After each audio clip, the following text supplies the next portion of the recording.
എല്ലാവർക്കും യേശുവിൻ നാമത്തിൽ വന്ദനം. പുതിയ ഒരു മാസത്തിലെ ആദ്യ ആഴ്ചകൾ വളരെ അനുഗ്രഹമായി കർത്താവ് നടത്താൻ പോവുകയാണ്. പ്രത്യേകിച്ച് ഈ ഏപ്രിൽ മാസം ഈ വർഷത്തിൽ വളരെ ചൂടുള്ള ഒരു മാസമാണ്.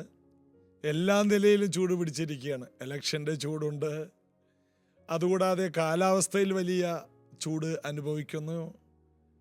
ദൈവകൃപയാൽ ഈ വർഷം നമുക്ക് നല്ല വേനൽക്കാലം, നല്ല ചൂട്, എല്ലാ നിലയിലും നല്ലത് മാത്രമാണ് കർത്താവ് തരുന്നത്. ഇപ്പം മുടിഞ്ഞ ചൂട് എന്ന് പറയുന്നതിനേക്കാൾ നല്ല ചൂട്, ഈ ചൂട് നമുക്ക് ആവശ്യമാണ്. എല്ലാറ്റിലും എല്ലാം പ്രവർത്തിക്കുന്ന ദൈവത്തിൻ്റെ കയ്യിൽ കൊടുക്കാം. ദൈവം നമ്മെ അത്ഭുതകരമായിട്ട് വഴി നടത്തും. എലക്ഷൻ ഏറ്റവും നല്ല ഒരു ഗവൺമെൻറ് വരുവാൻ നമുക്ക് പ്രാർത്ഥിക്കണം. നല്ലൊരു ഗവൺമെൻറ്. ആരെയാണ് പാസ്റ്ററെ നമുക്ക് തിരഞ്ഞെടുക്കേണ്ടത്? നിങ്ങൾ പ്രാർത്ഥിക്കുമ്പോൾ നിങ്ങളുടെ ഉള്ളിലൊരു നിയോഗം കിട്ടും. ദൈവരാജ്യത്തിന് ഏത് ഗവൺമെൻറ് ആയിരിക്കും നന്നായി പോകുന്നത്?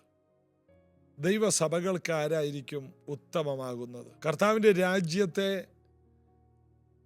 വളരുവാൻ അനുവദിക്കുന്നത് ആരായിരിക്കും? അതൊക്കെ നിങ്ങൾ ജ്ഞാനത്തോടെ ആലോചിച്ച് പ്രാർത്ഥിച്ച് നമ്മുടെ സമൂഹത്തിന് നന്മ കൊണ്ടുവരുന്നത് ആരാണ്? എല്ലാം ആലോചിച്ച് ജ്ഞാനത്തോടെ വോട്ട് ചെയ്താൽ മതി. അതേത് പാർട്ടിയാണെന്നൊന്നുമില്ല, ജ്ഞാനത്തോടെ. അതിനുള്ള ജ്ഞാനമൊക്കെ ഇത് കേൾക്കുന്ന നിങ്ങൾക്കുണ്ട്. കർത്താവ് അനുഗ്രഹിക്കട്ടെ. വോട്ട് ചെയ്യാതിരിക്കരുത്. എല്ലാവരും വോട്ട് ചെയ്യണം. എല്ലാവരും വോട്ട് ചെയ്യണം. അത് നമ്മുടെ അവകാശമാണ്. വോട്ട് ചെയ്യുക. അങ്ങനെ ദൈവഹിതപ്രകാരമുള്ളൊരു വ്യക്തി ഭൂരിപക്ഷത്തോടെ ജയിക്കുവാൻ ഇടയാകട്ടെ.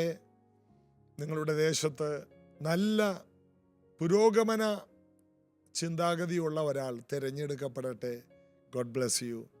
ഇന്നത്തെ ചിന്തയിൽ നമുക്ക് റോമാലേഖനം 3-ാം അധ്യായത്തിലോട്ട് തന്നെ വരാം. 19 മുതൽ വായിക്കുമ്പോൾ, ന്യായപ്രമാണം പറയുന്നതെല്ലാം ന്യായപ്രമാണത്തിന് കീഴിലുള്ളവരോട് പ്രസ്താവിക്കുന്നു എന്ന് നാം അറിയുന്നു. അങ്ങനെ ഏതു വായു അടഞ്ഞ് സർവ്വലോകവും ദൈവസന്നിധിയിൽ ശിക്ഷായോഗ്യമായി തീരേണ്ടതിനത്രേ. 20-ാം വാക്യം, അതുകൊണ്ട് ന്യായപ്രമാണത്തിൻ്റെ പ്രവൃത്തികളാൽ ഒരു ജഡവും അവൻ്റെ സന്നിധിയിൽ നീതീകരിക്കപ്പെടുകയില്ല. ന്യായപ്രമാണത്താൽ പാപത്തിൻ്റെ പരിജ്ഞാനമത്രേ വരുന്നത്. പഴയ നിയമം കൊണ്ട് പാപം ചെയ്യുന്ന കാര്യങ്ങളാണ് അതിനകത്ത് പറയുന്നത്. പാപം ചെയ്യുന്ന വ്യക്തി മരിക്കും, ഇന്ന പാപത്തിന് ഇന്ന ശിക്ഷയുണ്ട്. പാപത്തിൻ്റെ അളവുകോലുകൾ മാത്രമേ അതിലുള്ളൂ. പാപത്തിൻ്റെ സമ്പൂർണ്ണ പരിഹാരം അതിൽ പറയുന്നേയില്ല. താൽക്കാലികമായ ഒരാശ്വാസമൊക്കെ പാപത്തിൽ നിന്ന് ലഭിക്കുവാൻ ആടുകളുടെ രക്തം മഹാപുരോഹിതൻ അതിപരിശുദ്ധ സ്ഥലത്തേക്ക് കൊണ്ടുപോകുന്നതും ഒക്കെ നമുക്കറിയാം. അതെല്ലാം ഒരു താൽക്കാലിക ജഡീക ശുദ്ധി വരുത്തുന്നു എങ്കിലും അത് മനസ്സിന് സമാധാനം കൊണ്ടുവരുന്നില്ല. രക്ഷയുടെ സന്തോഷത്തിലേക്ക് ഈ ആചാരങ്ങളൊന്നും നടത്തുന്നില്ല, ഈ കർമ്മങ്ങളൊന്നും നടത്തുന്നില്ല, ഈ പൗരോഹിത്യവും നടത്തുന്നില്ല. അതുകൊണ്ട് തന്നെയാണ് കർത്താവായ യേശുവിനെ കണ്ടപ്പോൾ അല്ലെങ്കിൽ വിസ്തരിക്കുമ്പോൾ മഹാപുരോഹിതൻ ചോദിച്ചു, വാസ്തവമായിട്ടും നീ വന്ധ്യനായ ദൈവത്തിൻ്റെ പുത്രൻ തന്നെയാണോ? യേശു പറഞ്ഞു, അതെ, ഞാൻ ആകുന്നു. ഇനി മനുഷ്യപുത്രൻ ആകാശമേഘങ്ങളെ വാഹനമാക്കി വരുന്നത് നിങ്ങൾ കാണും. എന്താ അതിൻ്റെ അർത്ഥം? നിങ്ങളെന്നെ കൊന്നാൽ ഞാൻ ഉയർത്തെഴുന്നേറ്റ് സ്വർഗത്തിൽ ചെന്ന് ഞാൻ വീണ്ടും വരും. ഇത് മനസ്സിലാക്കാനുള്ള ബോധം അന്നത്തെ സാക്ഷാൽ മഹാപുരോഹിതൻ ഇല്ലാതെ പോയി. അദ്ദേഹം വസ്ത്രം വലിച്ചു കീറി. മഹാപുരോഹിതൻ വസ്ത്രം വലിച്ചു കീറരുത് എന്ന് ന്യായപ്രമാണം പറയുന്നു. അദ്ദേഹത്തിന് അരിശം വന്നപ്പോൾ വസ്ത്രം വലിച്ചു കീറി. അതോടുകൂടി പൗരോഹിത്യം അസ്തമിച്ചു. പൗരോഹിത്യം വലിച്ചു കീറിയാൽ പൗരോഹിത്യം അവസാനിച്ചു. എന്താ സംഭവിച്ചത്? സാക്ഷാൽ മഹാപുരോഹിതൻ്റെ കീഴെ താൽക്കാലിക മഹാപുരോഹിതൻ തൻ്റെ വസ്ത്രം വലിച്ചു കീറി അടിയറ പറഞ്ഞു. നമ്മൾ നോക്കുമ്പോൾ അദ്ദേഹത്തിന് ദേഷ്യം വന്നതാണ്. അല്ല, പൗരോഹിത്യം അവിടെ അവസാനിക്കുകയാണ്. കർമാചാരങ്ങൾ അവിടെ തീരുകയാണ്. വിശ്വാസത്തിൻ്റെ മാർഗം ആരംഭിക്കുന്നതാണ് നമ്മൾ അവിടെ കാണുന്നത്. വീണ്ടും നമ്മൾ വായിക്കുമ്പോൾ 23-ാമത്തെ വാക്യം, ഒരു വ്യത്യാസവുമില്ല, എല്ലാവരും പാപം ചെയ്ത് ദൈവ തേജസ് ഇല്ലാത്തവരായി തീർന്നു. പുരോഹിതനാകട്ടെ, മഹാപുരോഹിതനാകട്ടെ, ലേവ്യനാകട്ടെ, 12 ഗോത്രങ്ങളാകട്ടെ, എല്ലാവരും പാപം ചെയ്ത് ദൈവ തേജസ് ഇല്ലാത്തവരായി തീർന്നു. ഒരു വ്യത്യാസവുമില്ല. ആർക്കും നീതിമാനെന്ന് പറയാനുള്ള യാതൊരു അവസരവും ന്യായപ്രമാണത്തിൻ്റെ കീഴെയില്ല. അടുത്ത വാക്യം, അവൻ്റെ കൃപയാൽ ക്രിസ്തുവേശുവിങ്കലെ വീണ്ടെടുപ്പ് മൂലം സൗജന്യമായത്രേ നീതീകരിക്കപ്പെടുന്നത്. യേശു ക്രിസ്തു എനിക്ക് വേണ്ടി ക്രൂശിൽ മരിച്ചു, അടക്കപ്പെട്ടു, ഉയർത്തെഴുന്നേറ്റു. യേശു എനിക്ക് വേണ്ടിയാണ് ക്രൂശിൽ മരിച്ചത്. ന്യായപ്രമാണത്തിൻ്റെ ശാപത്തിൽ നിന്ന് അവൻ എന്നെ വിലയ്ക്ക് വാങ്ങി. ഗലാത്യർ 3:13 പോലെ, ആ വാക്യം പറയുന്നത് പോലെ, എന്നെ ന്യായപ്രമാണത്തിൻ്റെ ശാപത്തിൽ നിന്ന്, പരാജയങ്ങളിൽ നിന്ന് വിലയ്ക്ക് വാങ്ങി. യേശു ക്രിസ്തുവിൻ്റെ രക്തത്താൽ, ആ രക്തത്തിൽ ആശ്രയിക്കുന്നവർക്ക് സൗജന്യമായി പരിപൂർണമായും വീണ്ടെടുപ്പുണ്ട്. അതിനുവേണ്ടി യേശു ക്രൂശിൽ വില മുടക്കി. അതായത് ആട്ടുകൊറ്റന്മാരുടെ രക്തം കൊണ്ടല്ല, സ്വന്തം രക്തത്താൽ അവൻ നമുക്ക് വേണ്ടി ക്രൂശിൽ വീണ്ടെടുപ്പ് സാധിപ്പിച്ചു തന്നു. അതുകൊണ്ട് യേശു ക്രിസ്തുവിനെ സ്വീകരിക്കുന്ന അതേ മാത്രയിൽ ഒരു വ്യക്തി ദൈവ പൈതൽ ആയിത്തീരുന്നു. ഇതൊരു സന്തോഷ വാർത്തയാണ്. ഇത് കേൾക്കുന്ന നിങ്ങൾ രക്ഷിക്കപ്പെട്ടതാണെങ്കിൽ കേൾക്കുമ്പോൾ നിങ്ങൾക്ക് കുറച്ചുകൂടി സന്തോഷം ഉണ്ടാകണം. അല്ല, ഇത് ആദ്യമായിട്ട് കേൾക്കുന്നവരാണെങ്കിൽ, കർത്താവായ യേശുവേ, അങ്ങ് എന്നെ പാപത്തിൽ നിന്ന് വിടുവിക്കാൻ, പൂർണ്ണമായും വിടുവിക്കാൻ മതിയായവനെന്ന് ഈ വചനത്തിൽ പറയുന്നത് കൊണ്ട് ഞാൻ അങ്ങയെ എൻ്റെ കർത്താവും രക്ഷകനുമായി സ്വീകരിക്കുന്നു. ഞാൻ ഈ പറഞ്ഞ വാക്ക് ഇത് കേട്ടുകൊണ്ടിരിക്കുന്ന, ആദ്യമായി കേട്ടുകൊണ്ടിരിക്കുന്ന ആരെങ്കിലും ഇപ്പോൾ പറഞ്ഞെങ്കിൽ, ആ നിമിഷം നിങ്ങൾ യേശു ക്രിസ്തുവിൻ്റെ കൃപയിലേക്ക് കടന്നു വന്നു കഴിഞ്ഞു. വിശ്വസിച്ച് ഏറ്റുപറയുക. റോമർ 10 പറയുന്നത് പോലെ, അതിൻ്റെ 9-10 വാക്യങ്ങൾ പറയുന്ന പോലെ, ഹൃദയം കൊണ്ട് നീതിക്കായി വിശ്വസിക്കുകയും വാ കൊണ്ട് രക്ഷയ്ക്കായി ഏറ്റുപറയുകയും ചെയ്യുന്നവൻ രക്ഷിക്കപ്പെടും. ഹൃദയം കൊണ്ട് ഈ വചനം വിശ്വസിക്കണം. യേശു എൻ്റെ എല്ലാ പാപത്തിനും പരിഹാരകനാണ്. യേശു എനിക്ക് വേണ്ടി ക്രൂശിൽ മരിച്ചു.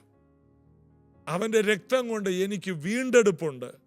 ഞാനിനി പാപത്തിലല്ല, ഞാനിനി ആദാമ്യ പാപത്തിൻ്റെ കീഴെയല്ല, ഞാനിനി ശേഷ മനുഷ്യരെ പോലെയല്ല, ഞാൻ ദൈവ പൈതലായി തീർന്നു എന്ന ബോധ്യം രക്ഷിക്കപ്പെട്ടു എന്ന് പറയുന്ന പലർക്കും ഇല്ല. രക്ഷയുടെ സന്ദേശം അതാണ്. നിങ്ങൾക്ക് 1 രൂപ മുടക്കണ്ട, കുന്നുകയറണ്ട, മല കയറണ്ട, ചെരുപ്പിടാതെ കിലോമീറ്ററുകൾ വെയിലത്ത് നടന്ന് ത്യാഗപരമായി ഒന്നും ചെയ്യണ്ട.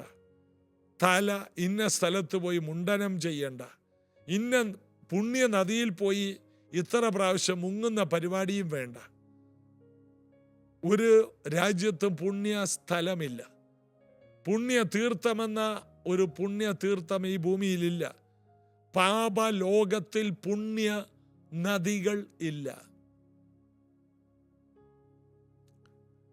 എല്ലാ സ്ഥലവും ശാപത്തിൻ്റെ കീഴെയാണ്.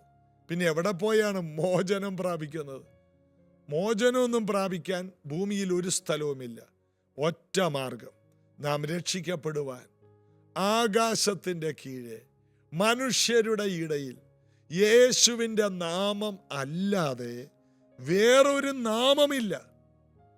ഈ തിങ്കളാഴ്ച രാവിലെ ഈ സത്യവചനം ഉള്ളിലോട്ടെടുത്ത് നീ ആഞ്ഞ് പറ. നീ ശ്വാസം ഓക്സിജൻ എടുക്കുന്നതിനേക്കാൾ അധികം ജീവനാണ് നിന്റെ ഉള്ളിലേക്ക് വരുന്നത്. ഹൃദയം കൊണ്ട് വിശ്വസിച്ച് വാ കൊണ്ട് പറയുമ്പോൾ നിത്യജീവൻ നിന്നിലേക്ക് വരികയാണ്. പിന്നീട് നീ പാപിയല്ല, നീ അനീതിയുള്ളവനല്ല, നീ അഴുക്കുള്ളവനല്ല, പാപത്തിൻ്റെ കീഴെയല്ല, തേജസ് നഷ്ടപ്പെടുത്തിയ വ്യക്തിയുമല്ല. നീ ഒരു സെക്കൻഡ് കൊണ്ട് യേശുവിലൂടെ ദൈവ പൈതലായി. നിനക്ക് ദൈവത്തെ അപ്പ എന്ന് വിളിക്കാം. അബ്ബ പിതാവേ എന്ന് വിളിക്കുന്ന പുത്രൻ്റെ ആത്മാവിനെ വിശ്വസിക്കുന്നവർക്ക് പരിശുദ്ധാത്മാവ് 2000 വർഷം മുമ്പ് അയച്ചു കഴിഞ്ഞു. പെന്തക്കോസ്ത് നാളിൽ അപ്പോസ്തലന്മാർ പ്രാപിച്ച അതേ പരിശുദ്ധാത്മാഭിഷേകത്തെ നിങ്ങൾക്കും അത് സൗജന്യമായി പ്രാപിക്കാം. അത് ഞാൻ പ്രാപിച്ചതാണ്. ഞാൻ ഈ പറയുന്ന കാര്യം ഇന്ന് എനിക്ക് ഉള്ള കാര്യമാണ്. വീണ്ടെടുപ്പ്, രക്ഷ, പരിശുദ്ധാത്മാവ് സംസാരിക്കാൻ തന്ന അന്യഭാഷ, ഇതെല്ലാം നമുക്ക് യേശു ക്രിസ്തുവിലൂടെ ലഭിച്ചതാണ്. അപ്പോൾ ഈ അനുഗ്രഹങ്ങളെ സ്വീകരിക്കാതെ രാവിലെ എഴുന്നേറ്റ് വളരെ താമസിച്ച് കിടക്കുന്നതും കഠിന പ്രയത്നം ചെയ്ത് ഉപജീവനം ചെയ്യുന്നതും വെറുതെയാണ്. അങ്ങനെ പോകുന്നതല്ല. അത് ശേഷം മനുഷ്യർ, ദൈവം ആരെന്നറിയാത്തവർ, ദൈവത്തെ അറിയാൻ അവർക്ക് അവസരം കിട്ടിയില്ല. ഇന്ന് നിങ്ങൾക്ക് ഈ റോമാലേഖനത്തിലൂടെ അവസരം കിട്ടി. യേശു ക്രിസ്തുവിലൂടെ മാത്രമാണ് വീണ്ടെടുപ്പ്. യേശുവേ എന്ന് ഉറക്കെ വിളിക്ക്, കർത്താവേ എന്ന് വിളിക്ക്. രക്ഷ നിങ്ങളുടെ ജീവനിലേക്ക് കടന്നു വരും. നിങ്ങളുടെ ആത്മാവ് വീണ്ടും ജനിക്കും. ഒരു പുതിയ സൃഷ്ടിയായി നിങ്ങൾ മാറും. സകല ബുദ്ധിയും കവിയുന്ന ദൈവസമാധാനം കൊണ്ട് നിങ്ങൾ നിറയും. കർത്താവ് നിങ്ങളെ അനുഗ്രഹിക്കട്ടെ. പ്രാർത്ഥിക്കാം. യേശുവേ, ഇന്ന് ഈ തിരുവെഴുത്തുകൾ കേട്ടവർ അത്ഭുതകരമായി ക്രിസ്തീയ ജീവിതത്തിൻ്റെ അടുത്ത തലങ്ങളിലേക്ക് ചുവടുകൾ വയ്ക്കട്ടെ. അവർ കടന്നു പോകുന്ന എല്ലാ മേഖലകളിലും പ്രതീക്ഷകൾ കൊണ്ട് നിറയട്ടെ. യേശുവിനെ സ്വീകരിച്ച് നിത്യജീവൻ്റെ ശക്തിയോടെ അഭിഷേകത്തോടെ വർദ്ധിച്ചു വരുവാൻ ഞാൻ ഇവരെ അനുഗ്രഹിക്കുന്നു. കർത്താവായ യേശുവിനെ വിശ്വസിച്ചതിൽ വീടടക്കം ആനന്ദിച്ചു എന്ന് അപ്പോസ്തല പ്രവൃത്തി 16 പറയുന്നത് പോലെ, മെക്കദോന്യയിൽ അത് നടന്നതുപോലെ, ജയിലധികാരിയുടെ കുടുംബം വിടുവിക്കപ്പെട്ടതുപോലെ, കേൾക്കുന്നവരുടെ കുടുംബം മുഴുവനും കർത്താവിൽ വിശ്വസിച്ച് നിത്യജീവനിൽ നിറഞ്ഞ് പുതിയ സൃഷ്ടിയായി സ്വർഗത്തിലെ സകലവിധ ആത്മീക അനുഗ്രഹങ്ങളാലും നിറഞ്ഞ് കവിയട്ടെ. അനുഗ്രഹിക്കും. സൗഖ്യങ്ങൾ ഉണ്ടാകട്ടെ. വീടുകൾ അഭിവൃദ്ധിപ്പെടട്ടെ. അവരുടെ പ്രാർത്ഥനകൾക്ക് മറുപടികൾ ഉണ്ടാകട്ടെ. യേശുവിൻ നാമത്തിൽ ആമേൻ. സാധാരണ നിങ്ങൾ യൂട്യൂബ് ചാനലുകളിൽ കാണുന്ന പ്രസംഗങ്ങളിൽ, ക്രിസ്തീയ പ്രസംഗങ്ങളൊടുവിൽ രോഗികൾക്ക് വേണ്ടി പ്രാർത്ഥിക്കും. അങ്ങനൊരു പ്രാർത്ഥന ഞാനിതിൽ പറയാത്തത്, നിങ്ങൾക്ക് പ്രാർത്ഥന വേണമെങ്കിൽ നിങ്ങൾക്കൊരു ഓഡിയോ മെസ്സേജ് ഇട്ടാൽ തിരിച്ച് ഞാൻ അങ്ങോട്ടും ഒരു പ്രാർത്ഥനയുടെ ഓഡിയോ മെസ്സേജ് ഇടാം. അത് 1 മിനിറ്റിൽ താഴെ ആയിരിക്കണം. കൂടുതൽ നേരം കേൾക്കാൻ ഞങ്ങൾക്ക് നേരമില്ല, ഒത്തിരി മെസ്സേജുകൾ വരുന്നത് കൊണ്ട്. തീർച്ചയായിട്ടും നിങ്ങളുടെ പ്രാർത്ഥന വിഷയത്തിൽ പ്രാർത്ഥിക്കും. മാത്രമല്ല, പ്രൈസ് ജനറേഷൻ ചർച്ചിൽ വ്യാഴാഴ്ചയും ഞായറാഴ്ചയും പ്രാർത്ഥനയുണ്ട്. വ്യാഴാഴ്ച 10:30-ക്കുണ്ട്, ഞായറാഴ്ച 8 മണിക്കുണ്ട്. നിങ്ങൾക്ക് ഏതുവിധ കൂട്ടായ്മയും തരുവാൻ ഞങ്ങൾ തയ്യാറാണ്. ദൈവരാജ്യത്തിൽ നിങ്ങൾ അനുഗ്രഹിക്കപ്പെടണം, നിങ്ങളുടെ കുടുംബങ്ങൾ ഉയരണം. ഇതാണ് ജീസസ് എവരിഡേയിലൂടെ ഞങ്ങളുടെയും സ്വപ്നം. കർത്താവിൻ്റെ സഭ എന്ന അനുഗ്രഹത്തിലേക്ക് നിങ്ങൾ കാലിടുകൾ എടുത്തു വയ്ക്കണം, ഉയർച്ചകൾ പ്രാപിക്കണം. അതിനുള്ള കൃപ യേശു തരട്ടെ. നാളെ ഇതേ സമയത്ത് കാണാം. God bless you. എനിക്കെന്റെ ആശ്രയം യേശുവത്രേ, സർവശക്തനാമൻ യേശുവത്രേ, ഞാനവൻ കരങ്ങളിൽ സുരക്ഷിതനാ, യേശു മതിയായവൻ. എനിക്കെന്റെ ആശ്രയം യേശുവത്രേ, സർവശക്തനാ, ഓ ഞാനവൻ കരങ്ങളിൽ സുരക്ഷിതനാ, യേശു മതിയായവൻ. യേശു